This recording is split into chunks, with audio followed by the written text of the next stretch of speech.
I received like a question in private message. She said she was asked about the biggest challenge that she faced in the classroom. And she said, this is what she said. Not exactly, right? Because I will only tell you what I remember based on our discussion in the chat. So she said she was not able to answer this well because she was focused on thinking about behavioral issues in the classroom. Because she said, Ma'am, I did not have problems with my students because my students are they are respectful, they are obedient, they would do whatever I tell them to do. I didn't have any problems with that.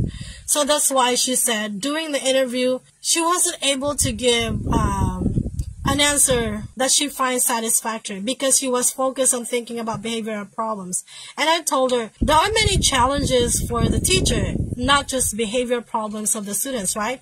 Especially in the Philippines, for instance. We have problems with resources. We have problems with facilities. We have problems with parents who may not be involved because they are also illiterate, right?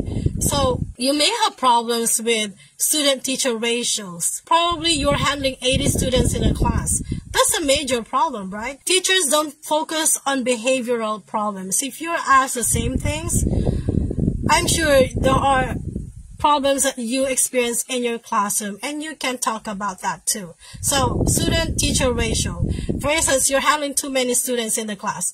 So that's a big challenge. How did you respond to it? Say your students are poor, so therefore they don't have access to the internet, they cannot afford to buy internet data, they cannot afford to have tablets or cell phones that they can use, because as a teacher, we can use online resources for reinforcement activities, right? But if your students cannot afford this, therefore you have limited access to this unlimited, information and technologies and tools that they could access online, but they could not afford it.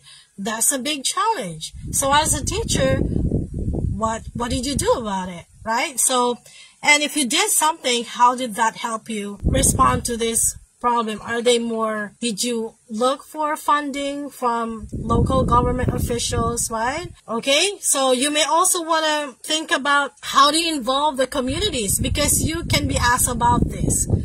A lot of schools there are proud with how they are involving their communities. Have you invited people from the industry to speak in your class? For instance, when you are talking about, say, if you're teaching about science subject, have you invited an engineer to your classroom or a scientist, a local scientist in your classroom? Have you done that? So they would be happy to know that you are involving community workers, people from the industry, people from the field to go into your class so that your students, will be exposed to these kinds of information. Okay, because as teachers, usually we know general things, but we're not really specializing in things. So once in a while, it's very important for the students to get to know an actual doctor in the classroom, an actual police officer, an actual priest, if you're teaching religion, for instance, right? So far, what did I cover here? So you can be asked about what is your educational philosophy,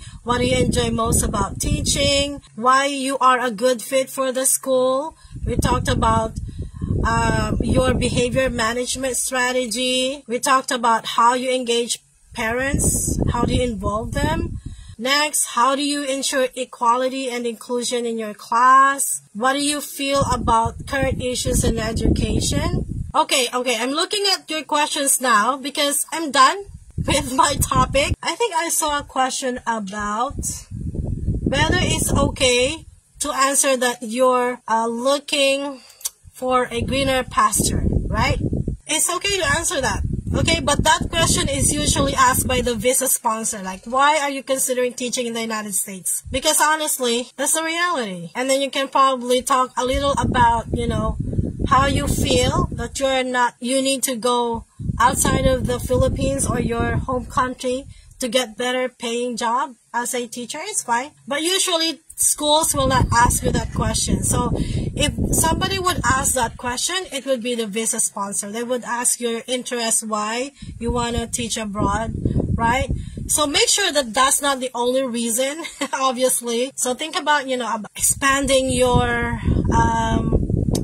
perspective, understanding other culture. I think during my time I said I have always wanted to live in another country because I know that the world is big and I don't want to die in my country, not having been able to visit other countries. I said that because it's true. I don't want to die not seeing other countries, you know.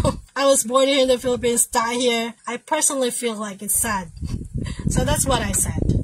And there's nothing wrong with that. Okay, what can you offer that can give impact to the school? Again, your answer here will depend on what you know about the school. Make sure that your answer is relevant to what the philosophy of the school, okay?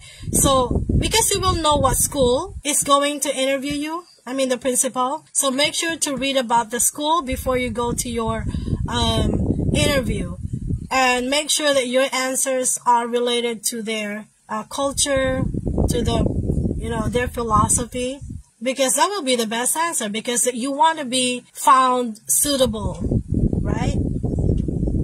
So as a foreign teacher, what you can bring in is, the culture that you have.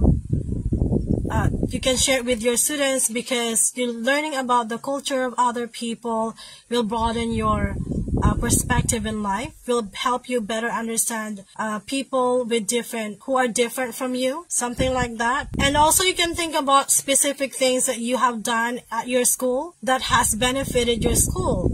And if that benefited your own school, it could help your new school as well, right? For instance, if the question is, it could be subject specific, like this one here.